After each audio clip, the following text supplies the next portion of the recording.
I mean, not the school, the hospital. It's a good way to end the video.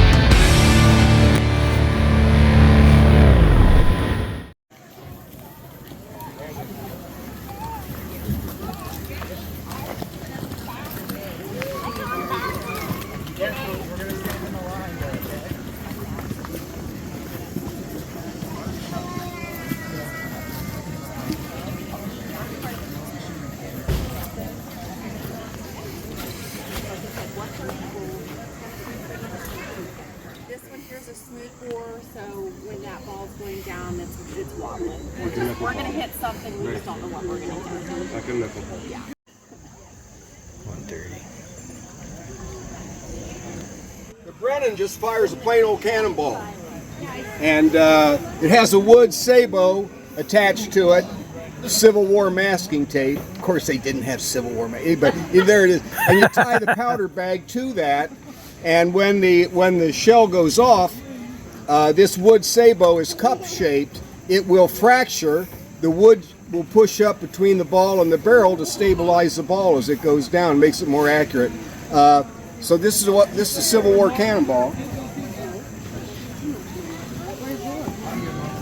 Now when we fire these, we fire them by using a friction primer. This is a brass tube filled with fulminated mercury and it has a wire coming out the top. Now when you pull this wire out, it makes a spark which ignites the fulminated mercury, which shoots down the tube and fires the gun off. You have to put a rope on this to pull it out, because when you live fire that cannon, and we do live fire by the way, it jumps backwards about 8 feet. So you don't want to get run over by your own wheel. But we'll be using these when we fire here.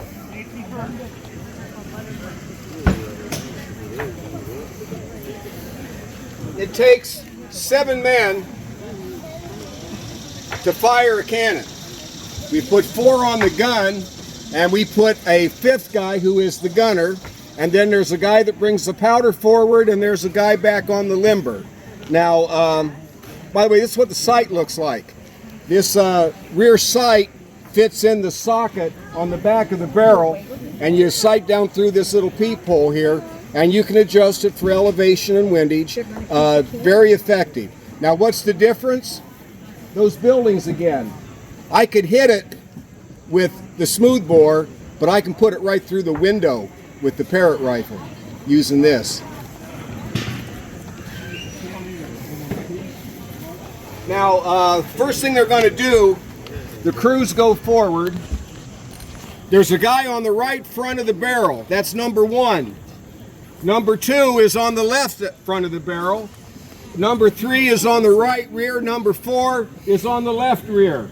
Now, the first thing that will happen is number 3 will do what we call tend vent. They will stick a brush or a wire down the vent hole. Now, in case you don't know what that is, on the very back of the cannon, there's a hole that goes all the way down. And that's where you put the primer in to make the cannon go off.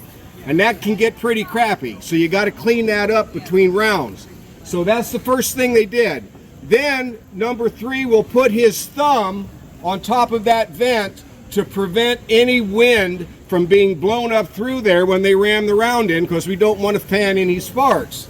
Now the next thing they'll do is they'll stick a corkscrew shaped worm in the barrel to extract any debris that might have been left behind. Now you see number 2 is doing that right now. They're going to go in there, because when we shoot, the bottom of the cartridge is left in the barrel. You have to take that out. So now they do that. Next thing will be to take the sponge, also called the bore mop. They get it wet, they stick it all the way down the barrel, give it a turn or two and pull it back out. that puts out any fire that might be in there, because you don't want to stick gunpowder into a hole with fire in it. Well, but likewise, you don't want to stick powder in a hole that's got water in it. So you take the next sponge, which is a dry sponge, and you run it in there to soak all that extra water up. Now once you've done that, you put the rammer head on the muzzle. That's the signal for the guy to bring the ammunition up. Now when they do that, they're going to have both the powder load and the projectile in that leather bag. And they'll take it forward, and they're going to hand it to number 2, who is going to insert it into the end of the barrel. Now notice that number 3 still has his hand on the vent when they ram the round in. They do that for the same reason. We don't want to fan any sparks. So they ram in the load, and they pack it all the way down in there.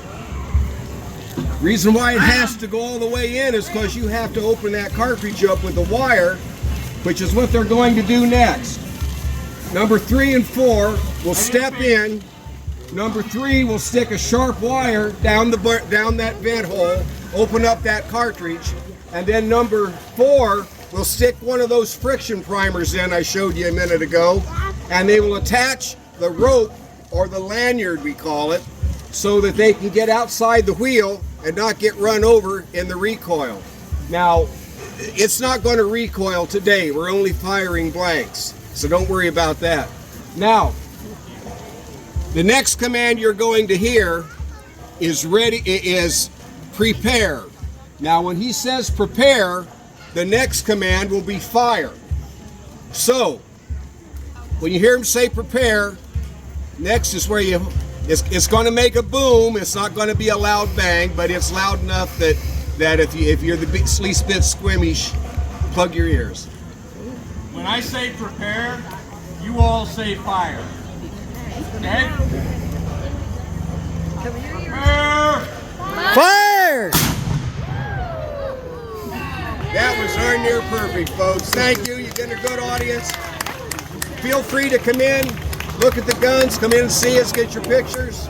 See you in a little bit.